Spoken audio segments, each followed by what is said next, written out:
بسم اللہ الرحمن الرحیم نحمدہ ونصلی ونسلم علی رسولہ الکریم اما بعد اللہم صلی علی سیدنا مولانا محمد وعلی آل سیدنا مولانا محمد الف الف مرۃ بعدد کل ذرۃ۔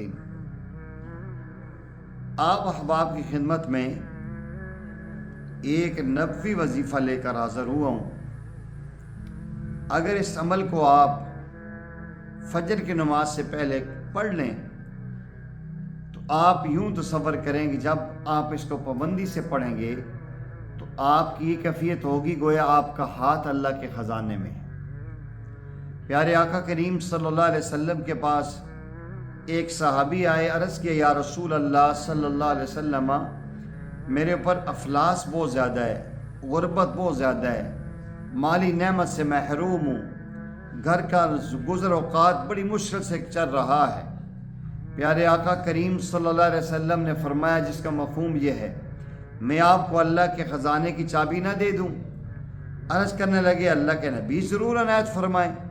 پیارے آقا کریم صلی اللہ علیہ وسلم نے یہ خاص عمل بتایا، اگر آپ بھی یقین کامل کے ساتھ اس وظیفے کو کریں آپ کی غربت ختم ہو جائے گی، آپ کا نداری والا معاملہ ختم ہو جائے گا، افلاس آپ سے میلوں دور چلا جائے گا، اللہ جل جلالہ کے خزانے رحمت آپ پر کھل جائیں گے۔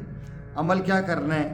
آپ نے فجر کی 2 سنتیں پڑھنی ہیں، اس کے بعد فرضوں سے پہلے ایک تسبیح روز آپ نے پڑھنی ہے، سبحان اللہ وبحمدہ سبحان اللہ العظیم وبحمدہ استغفر اللہ، سبحان اللہ وبحمدہ سبحان اللہ العظیم وبحمدہ استغفر اللہ۔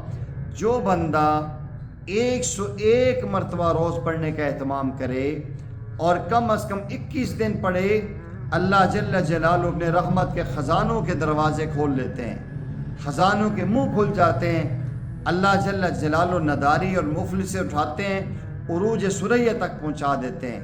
اس لیے اگر آپ بھی چاہتے ہیں اللہ جل جلالہ سے دعا بھی مانگے، 5 ٹائم نماز کا اہتمام بھی کریں اور فجر کی سنتیں پڑھ کے اسی جگہ بیٹھ کے اسی وظیفہ کو سبحان اللہ وبحمدہ سبحان اللہ العظیم اس وبحمدہ استغفر اللہ پڑھتے رہیں، انشاءاللہ اللہ تعالیٰ اس کی برکت سے آپ کی مرادیں بھی پوری کر دیں گے، رزق کی فروانیاں بھی دے دیں گے، مشکلات بھی آسان ہو جائیں گی، پریشانیاں بھی دور ہو جائیں گی، خوشحالی والی زندگی آپ کی ہوگی۔ آپ سے گزارش یہ ہے اس عمل کو خصوصی طور پہ اپنائیں، جتنا زیادہ ہو سکتا ہے اس کو شیئر کریں۔